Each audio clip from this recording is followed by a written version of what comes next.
Let's go back to our top story, the heated exchanges in the UN as the world waits to see if there will be military intervention in Syria by America. Well, Russia, as we've been hearing, says that it has proof that there was no chemical attack in the Syrian town of Douma. Let's talk about this further. We're joined by Olivier Guitta, Managing Director of the Security and Geopolitical Risk firm Global Strat. Let's start with Russia. They are obviously coming out very verbose in terms of their defiance that this isn't a chemical attack. What's their reasoning behind this, do you think?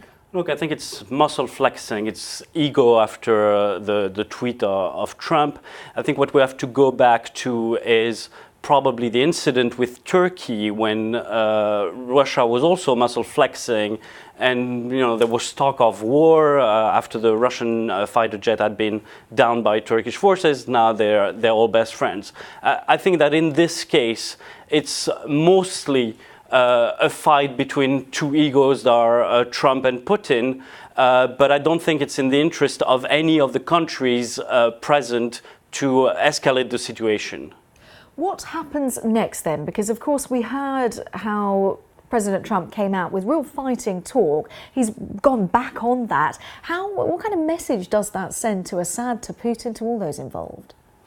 The main problem with the tweet was basically telegraphing the moves. It's contrary to any kind of military strategy that you're going to lose the element of surprise.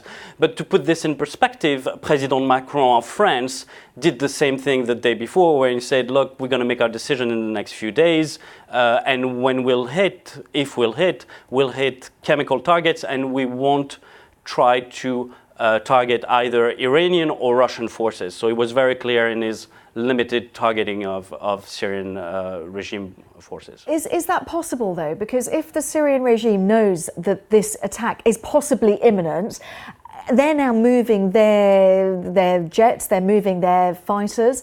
Where are these fighters going to go? They're going to be harboured by the Russians, aren't they? How is this going to work? Yes, that's the problem. We've seen, even for the past few weeks, the Russian getting prepared to just scramble the drones of the US, so it made it more difficult for the US to get intelligence. And as you said, Syrian forces have been moved into Russian areas.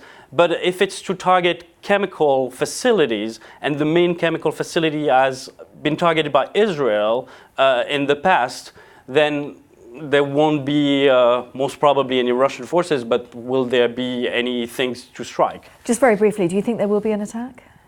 Yes, I think we've gone too far in terms of the preparation. I think the French coming yesterday with a clear, definite view that the Assad regime is behind the attack makes it very, very likely. Very likely. Okay, Olivier Guitta from Global Strat, thank you for the time being. Thank you.